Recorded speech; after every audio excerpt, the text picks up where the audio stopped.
어떤 것이? 그 등록금 후불제는 다시 한번 말씀드리지만 먼저 그 학창 시절에 대학교 다닐 때 재학 중에는 등록금을 내지 않습니다. 그리고 나서 취업 후에 일정한 소득이 이상 됐을 때 그걸 세금 형태로 걷는 게 등록금 후불제고요.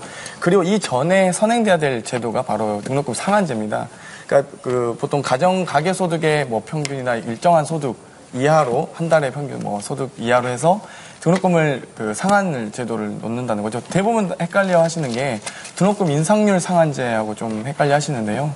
등록금 자체를 상한제 하자는 거지 인상률을 뭐 조정하자, 뭐 물가 인상률에 뭐 몇 퍼센트 이내로 하자 이런 논의하고 등록금 상한제에 대해서 얘기를 하시는데 그분 말고 그러니까 결국은 세금으로서 상환하는 것과 대출금으로서 상환하는 것의 차이는 그렇죠. 있을 뿐 과거에 정봉지원이 주장했던 등록금 후불제와 비슷한 엄청난 차이죠. 일정한 소득 이상으로 낼 때에도 사실상 전액을 취업 후 내는 상환제 아닙니까 지금 ICL 자체가? 그러니까 ICL 자체는 7.6%가 해가지고 전체 그 금액을 다 원리금까지 다 상환하는 거잖아요. 근데 등록금 후불제는 사실 그런 논의는 아니었고요. 기본적으로 등록금을 그 등록금 자체를 취업 후에 일정한 소득 이상 넘는 사람들만 내자는 그 개념이었기 때문에 좀 차이가 있습니다. 사실 뭐 간극을 드러내려고 하시지만 유권자들이 얼마나 차이를 인식할 수 있을지 잘 모르겠고요. 그런 부분이 있어가지고 지금 사실 그 등록금 상환제와 등록금의 그 취업 후 상환제 ICL과 그리고 그 국가장학금 제도를 통해 가지고 현재 25%에서 37%에 달하는 학생들이 장학금 혜택을 보고 있습니다. 이 부분에 있어가지고 새누리당의 등록금 정책에 비해서 지금 말씀하시는 보편적 복지로 하는 방향성이 옳다고 해서 주장하고 있습니다. 장학금 수혜율도 사실 통계적인 부분이 있는 것 같은데요. 기본적으로 그러니까 통계도 오류다. 네, 그러니까 성적 위주로 주는 장학금이 있고 또 근로장학생들이 있지 않습니까? 자기가 일하고 받는 건 장학금이 아니죠. 사실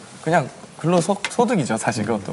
그런데 학교에서는 근로장학생들을 가지고 이제 일을 시키면서 그걸 장학금 형태로 지급하고 있거든요. 사실 그 장학금 그 수혜율을 높이기 위한 꼼수를 쓰고 있는 거죠. 대학교 내에서. 그런 부분들도 많고요. 뭐 사실 뭐 그런 부분들을 좀 케어할 수 있는 주관적인 표현들이 있으신가? 그렇다면 새누리당에서는 지금 국가장학금 유형을 1유형과 2유형을 분리해서 2유형을 통해 가지고 대학의 자구 노력을 강화하는 방안을 계속 얘기하고 있습니다. 그렇다면 민주통합당의 일률적 등록금 인하가 혹시라도 지금 부실 사학으로 지적되는 곳들의 그렇죠. 생명줄을 연장해 주진 않을지 첫째, 그 두 번째는 과연 그 부실 사학에 대해서 돈줄 외에 얼마나 효율적인 규제 수단이 있는지를 한번 얘기해 주시면 좋겠습니다. 부실 사학뿐만 아니라 저는 전 사학에 문제가 있다고 보는데요. 물론입니다. 대학교 뭐 일반 운영비, 경상사업비, 자산취득비, 뭐 업무 추진비, 교육지원비 여러 가지 예산들이 있습니다.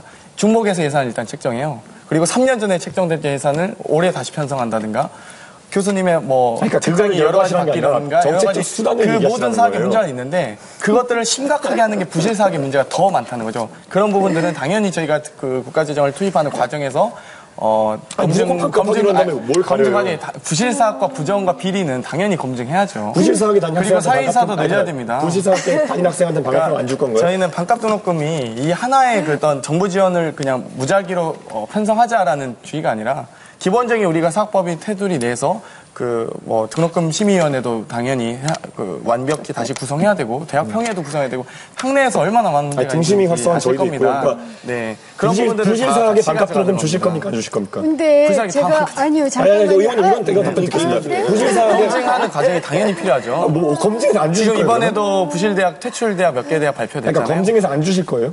안 줄 수도 있겠죠. 그건 그게 어떻게 보편적 복지입니까? 그럼? 아니요, 보편적 복지죠. 그거는 학생들이 잘못한 게 아니라 대학 자체가 잘못한 거예요.